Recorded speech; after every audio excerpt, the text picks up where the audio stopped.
Welcome to San Antonio's Influence Magazine show, the premier talk show where we introduce you to influential individuals doing significant work in the city of San Antonio and surrounding areas. Celebrate the spirit of business, leadership, and innovation. If this is your first time joining us and you'd like more information, you could find us at influencesa.com. That's influencesa.com. Like us on Facebook, Instagram, LinkedIn, Pinterest, and for this particular episode of the show, all future and past episodes of the show, pull up your YouTube search bar, toss in San Antonio's Influence Magazine show. That word is critical. Get that word in there. When you get there, please subscribe, give us a like or a thumbs up, and hit that bell so that you don't miss any future episodes of the show.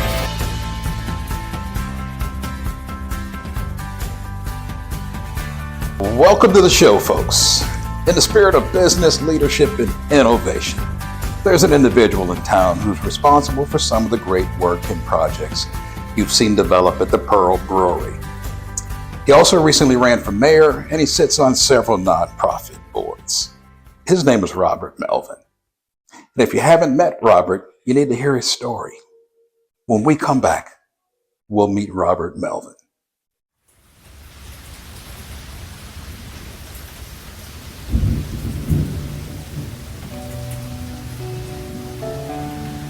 We are always trying to fix something, but we must start with forgiving. We must begin to open our hearts and follow God. We also must learn to forget, because if you don't forget, then you haven't forgiven. Presented by Cedric Fisher and Company Publishers. What if the path to healing your deepest wounds began with a single, powerful choice? To forgive. In the blessings of forgiveness, Blaise Labbé takes us on an extraordinary journey from the struggles of a childhood marked by colorism, racism, and family secrets, to finding hope, redemption, and the courage to heal.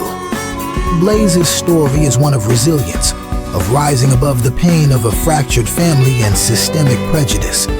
His journey takes him from a small Louisiana neighborhood to the heights of success as a journalist and leader, but it's the lessons learned along the way that define him. Blaise discovered that forgiveness was not just a gift to others, but a pathway to his own freedom. This memoir is a message of hope for anyone seeking healing from their own struggles. Blaise's reflections on race, faith, and the enduring power of love remind us all that the hardest roads often lead to the most beautiful destinations. The Blessings of Forgiveness by Blaise Labbé, available now wherever books are sold.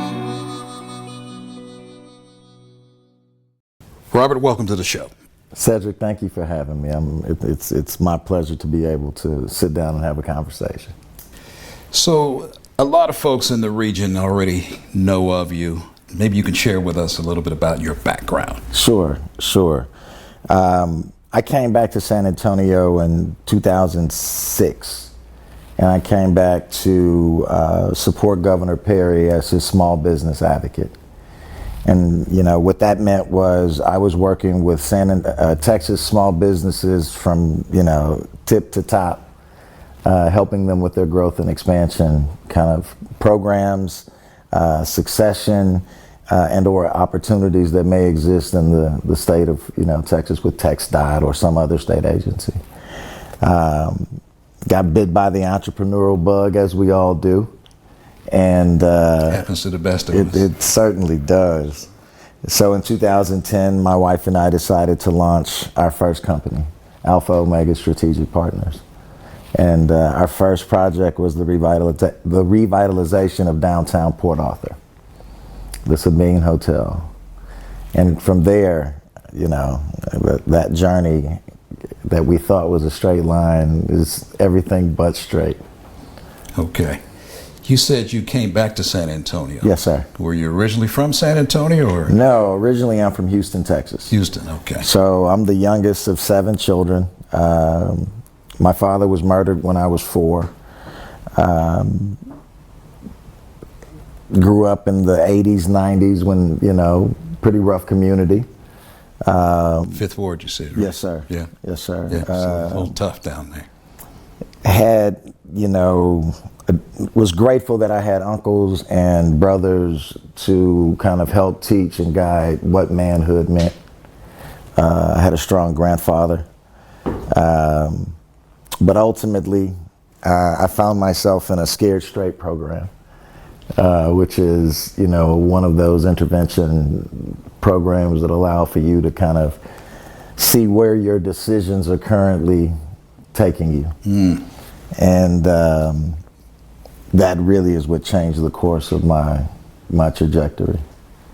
So you were involved in a Scared Straight, the famous Scared Straight program. It became famous back then. It took youth to like a prison, and you got to see Yes, sir. the real culture.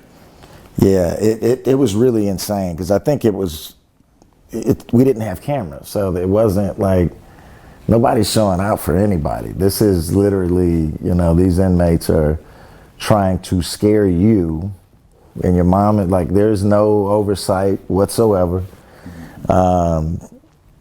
And you're a Texas Department of Criminal Justice inmate for the day. And there were realities to that experience that I was not willing to to succumb to. So, ever since then, concluding that relationship, it allowed for me to make some real choices. And one of those choices was I called my eldest sibling, my sister, and asked if I could go and live with her in Tennessee. And she was more than happy to receive me. Okay. How about your educational background? So yes, sir. So I got my undergrad degree from Xavier University in New Orleans, Louisiana. Ex-man? Yes, sir. Okay. Yes, sir. Good. And then from there, I was fortunate enough to get an internship with Janet Reno under the Clinton administration at the Department of Justice. And so it was in there that I decided that law school was where we were going to go. And so that's how I ended up at Michigan State College of Law. Yeah. Okay. Yeah. And you finished the bar and passed the bar and... Never took it. Oh. Yeah. Okay. I knew in my second year that I would never practice. Just because of at the time I was working for the governor. And so that afforded me an opportunity to see the law from a completely different optic. And so I knew practicing was not in my future. Okay. Very interesting.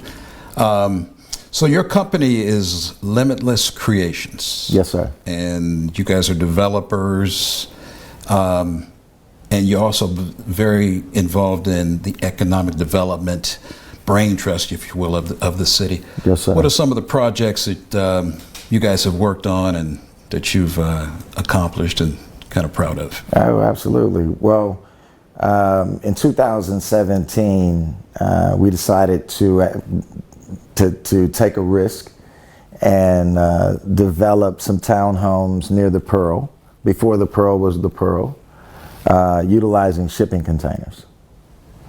And, everybody kind of looked at it and they thought it was crazy. But at the same time, we saw what was taking place within the Pearl, right? They were taking these old materials and making them beautiful, converting them into livable spaces that we admire. And so, using that as my muse, we developed Park Avenue at the Pearl. And that development got us awarded the 2018 and 19 Luxury Townhome Developer of the Year. Outstanding. Very good. Yes, sir. Others? Yes, and then most recently, Legacy Lofts on St. Mary's. And so that was a 5-building project that we completed in 2022. And that got us, again, recognized as the #1 Luxury Townhome Developer of the Year for 2022. Any other projects currently underway, or? We have a couple of, how do they say, pieces of, when they say when something cooking in the oven.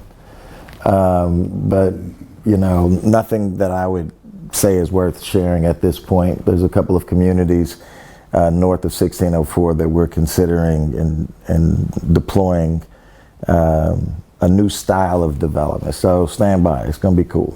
Okay. So how big is the organization now that you operate in, and what do you call that? What's the... Yeah, so right now I'm a husband, I'm a dad, I'm getting to focus on my family. Okay. My son is pursuing his soccer endeavor, so I get to watch him matriculate through that process. We have a daughter that is going on to university soon, so we're kind of going through that process. And for me personally, I'm just looking to see what's next, where my skills and my talents can be most beneficial to the city and to the community at large. Okay, we're going to take a break and we'll come right back. Influence starts with connection through video. Video marketing builds trust, attracts high-value clients, and turns followers into customers. But without the right strategy, it's just noise. I help health and wellness and personal development leaders become in-demand influencers on camera, deliver a message that attracts their dream clients, and turn their videos into real revenue.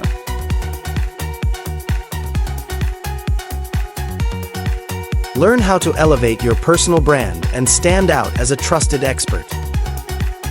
Discover how to deliver compelling messaging that resonates with your audience. Learn to overcome fear and master confidence on camera with authenticity. I created the on-camera video marketing launchpad to give you the jump start that you need and deserve. Results start the moment you do. Tap the link or scan the QR code to learn more with On-Camera Video Marketing Launchpad. Robert, welcome back to the show.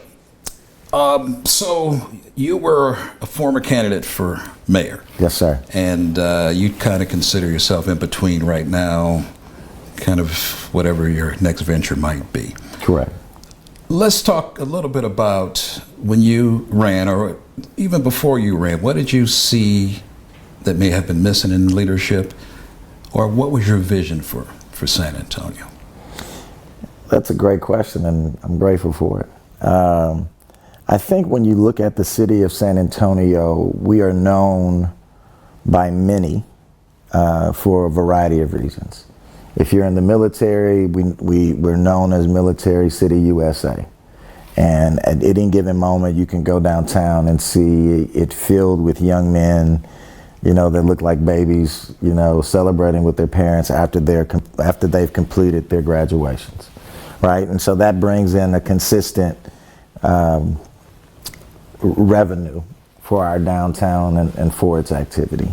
Yeah. The tourism part. Absolutely, and we've been very, very dependent upon that for a very long time.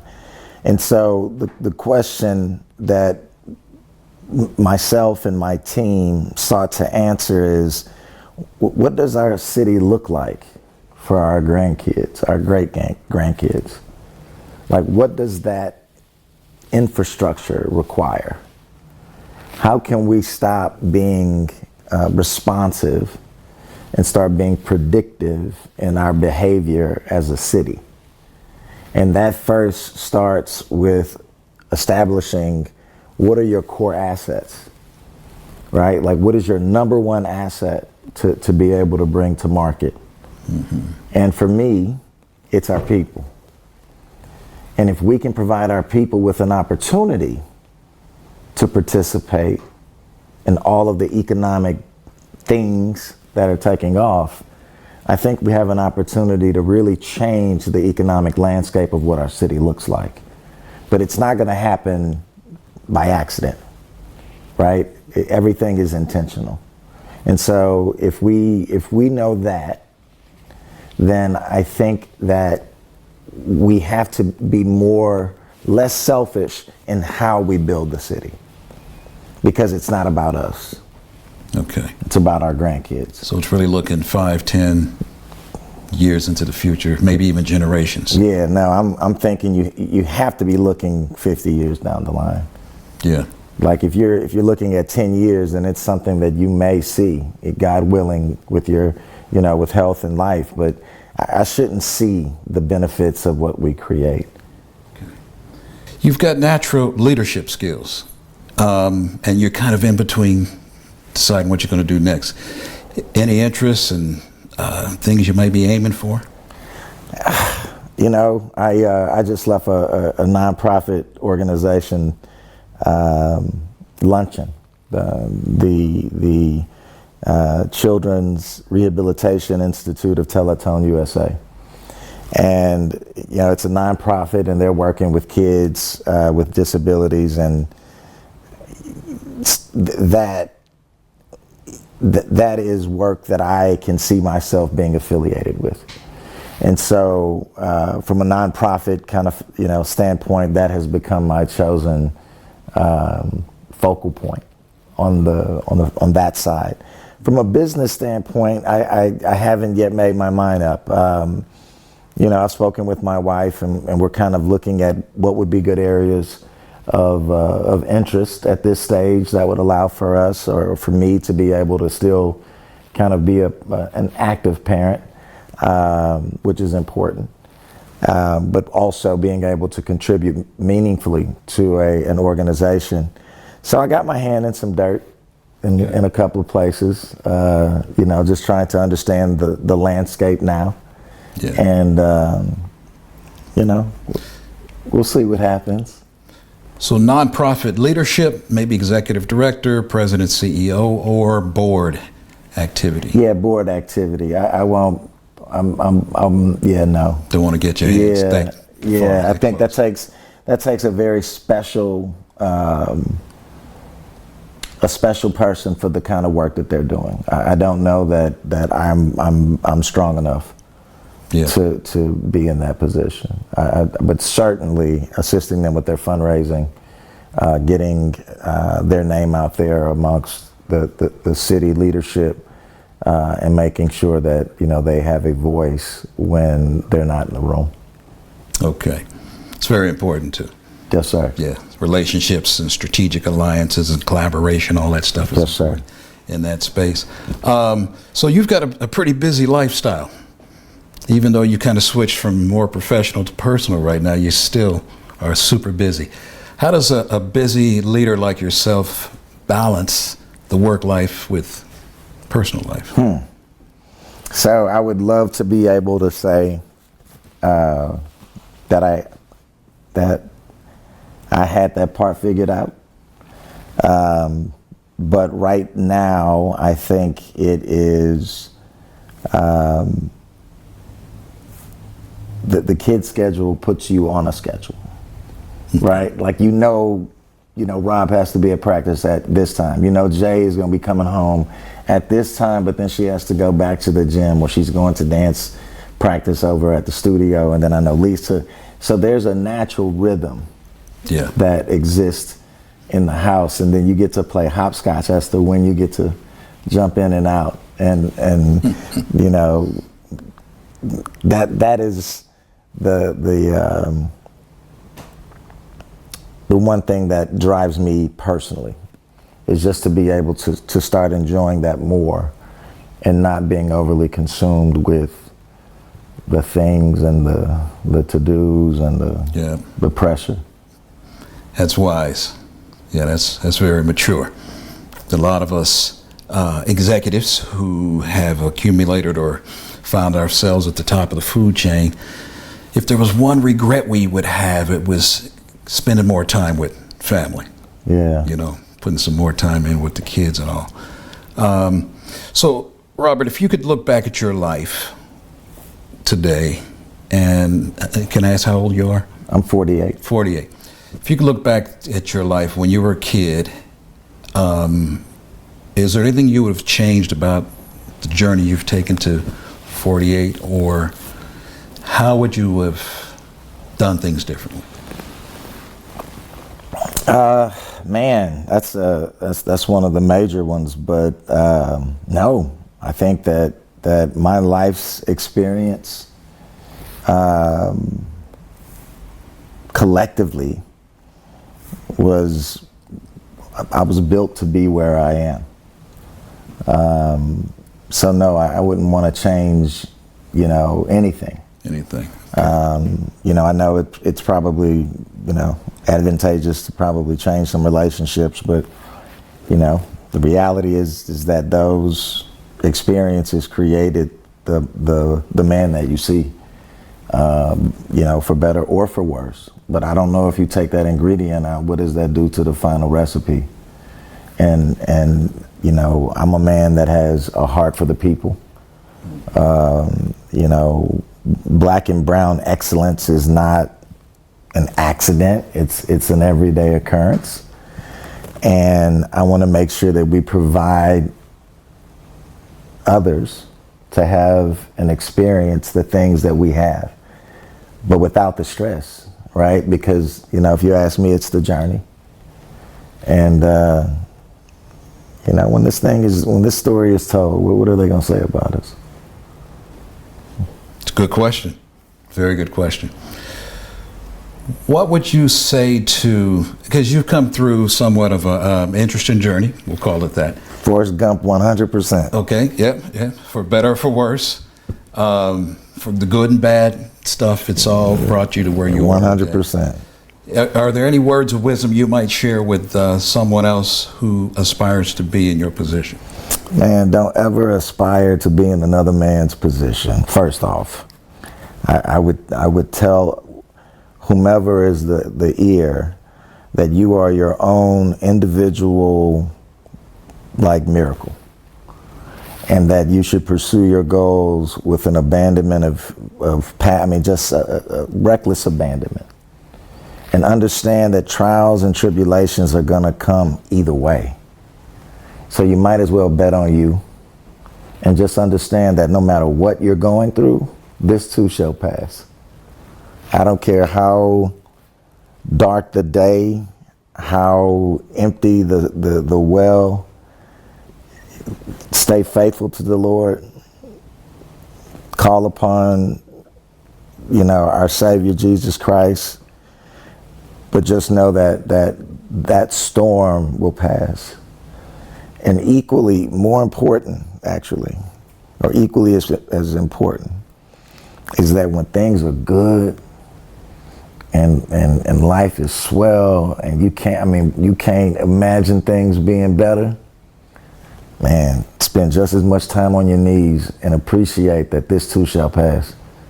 Yeah. So it is a testament to being able to find that balance and just appreciate that everything that's coming is for a reason, and just embrace it. Weather the storm, but embrace it, because it's going to pass and you're going to look backwards. And the question is, who were you in that moment? Were you short with people? Were you angry and you knew it was misplaced anger? Did you know every damn thing because you were the one that was going through all the stuff?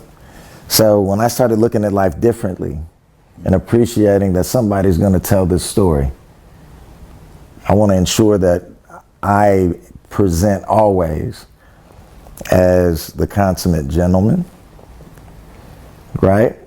And I consider all of those dark days who's going to show up today? Right? Don't get me twisted. I'm not saying that you're going to feel great, but you're going to feel that way regardless. So you might as well, on that chapter of that book, on that day, you put on your finest haberdashery.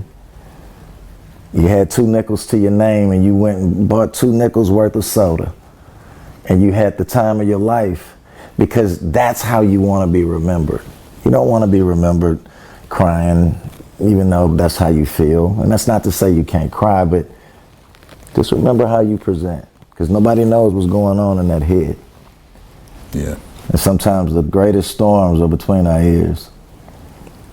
So be yourself and do you. Hey man, but understand what you asked for. It's God is real. Be careful what you pray for, because you will get it. Yeah.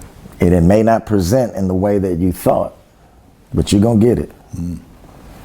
In an article in the San Antonio Express News some time ago, you talked about the importance of small businesses. Share a little bit about why you feel that's important, and maybe some small businesses that you have either partnerships with or do business with. Oh, certainly. So There's a lot of misnomers when it comes to small business because we tend to look at it from what the SBA classifies, and that's the Small Business Administration, what it classifies as a small business. And that number is based on a scale. So if it's manufacturing, I think it's 500 employees and $50 million. If it's agriculture, that number is smaller, but none of it ever equates to majority of the small businesses, which, you know, we're never going to have 500 or 50 employees. That may not even be our goal from a scale standpoint. So we would never classify to hit those numbers, which is why that disconnect happens constantly. So the true economy that makes our community grow is literally the mom and pop stores. And so when you think of a restaurant, regardless of scale, you know, look at it differently than, okay, they own that restaurant. Look at it like, okay, how many people are working? Like, we never think that way, but, you know, now you go, okay, I got a bus boy, maybe I got two. I got a young lady or a young man at the front as the maitre d', right? I got a bartender, okay. Got to have a cook. Got to have somebody to clean. Who's gonna, you know, gonna be my late night, just make sure we're thorough and sanitary, ready for the next day. Right? Those are all jobs, and all those people potentially have families. And those are the ones that we constantly overlook when they shut their doors because they don't register on on the scale of what we think is important. So in understanding that, it becomes about creating an environment where we understand small business, where we understand, or someone understands, the pain that is associated with running that business sometimes. Again, there's going to be highs and lows, right? And those lows, when you have a business, you know, a lot of times you're going into your own personal finance, or you're making a poor financial decision for the sake of your employees, because those are families that have helped you get to that point. And so you gotta, I mean, there is a balancing act, and I don't know any small business owner who's never just drained everything to ensure that their employees have everything. You're going to hit that season at some point. It is a natural progression. Absolutely, it is a natural part of the process, and so ensuring that there is an ecosystem that is here to support that and then help them overcome. Because a lot of times we say it's access to capital when really it's understanding capital, right? Having an updated form of financial literacy, you know, understanding how markets are working right now and what impact the tariffs are going to have on you in your business. Don't stop getting caught up in what we hear in Washington.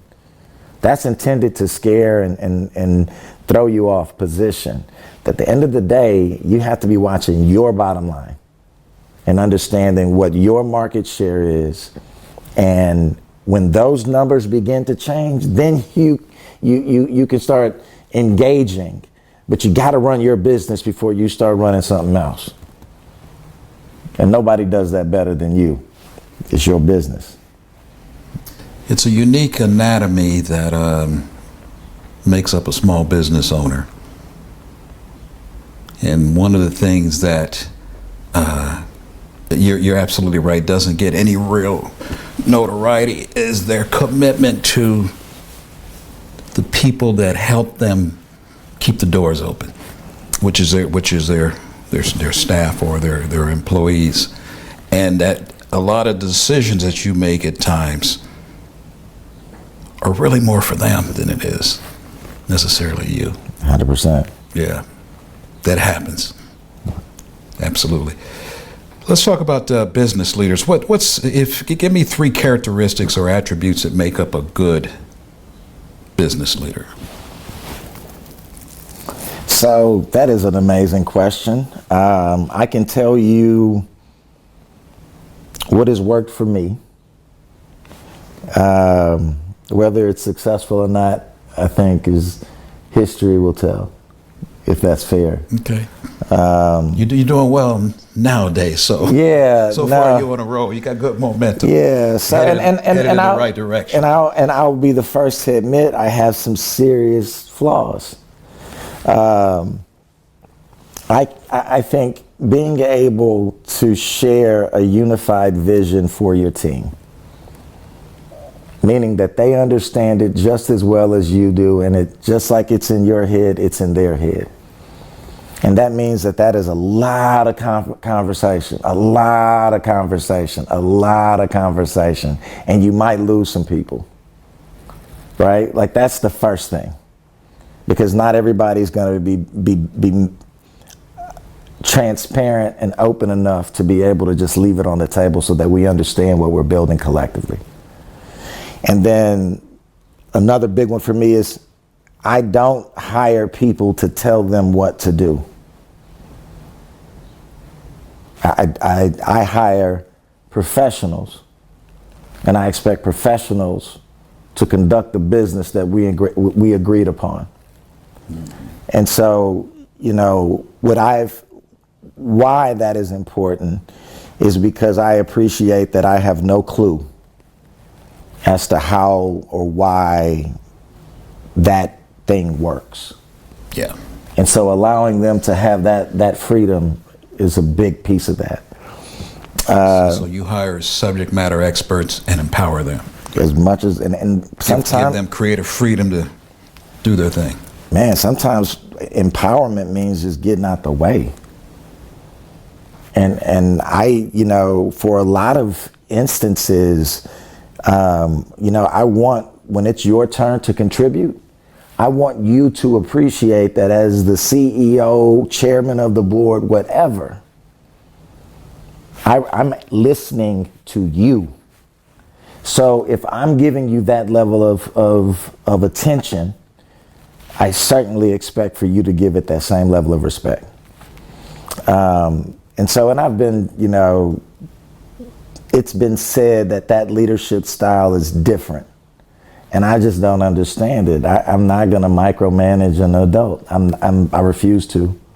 But which also, I am known for making like terrible hires.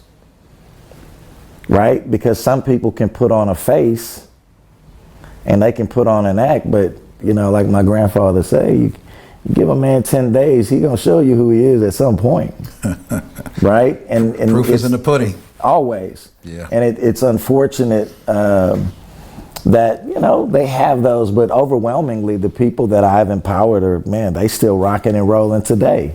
And that brings me joy because they're not dependent upon me. They just use this opportunity as a springboard to create new fields of new fruit, right? So they get to go and harvest on their own. And then lastly, it's just faith. I'm not that smart. Like I'm not. And so, but that's smart. Understand. Yeah, man. That's I can never walk into a situation like with an ego. You know, I want to know the everybody, like from the helper on the site to the dude that's picking up the trash and the sewage, and like I want to make sure I know everybody. Because, again, they make this thing run, right?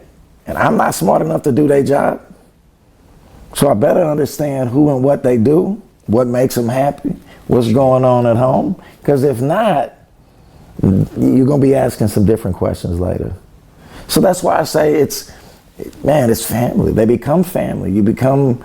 I mean, you know, sometimes with family, you gotta pop their hand a little bit sometimes. And you know, nobody want to get their hand spanked, but you play around, you find out. Couple final questions, Robert. We have the privilege of interviewing a lot of great leaders on the show, and we've all kind of concluded that they all have one thing in common. They're readers.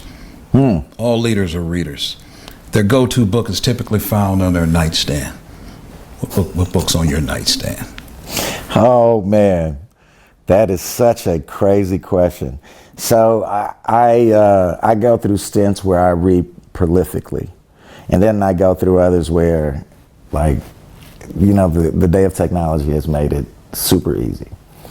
But the one book that has consistently been with me throughout my life and or career has been As a Man Thinketh.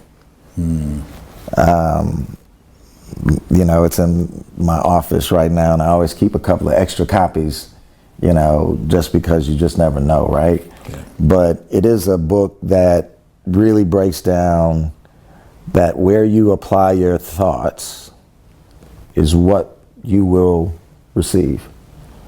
And if you think of yourself or your brain, of your talents, of your family, of whatever is most important to you as a garden, and you appreciate, if I do nothing to nurture this garden, if I neglect it, if I choose not to water it, something's gonna grow. Weeds, grass, things you don't want, right?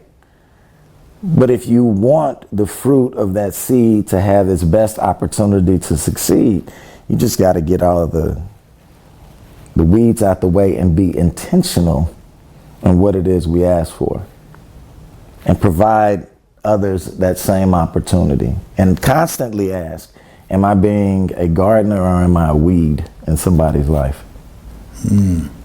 Right? And so that book has stayed with me. It has gotten me through many sleepless nights, just because it allows you to appreciate that majority of the pain we feel is in our head. Yeah. And once you appreciate it, then it makes it less scary. And being at this point in my career, I've gone through damn near everything. So, I don't know. I just feel like I can breathe now, finally. Yeah, exhale for a minute. Yes, sir. Robert, we appreciate you coming on the show. Man, absolutely. Thank you for having me.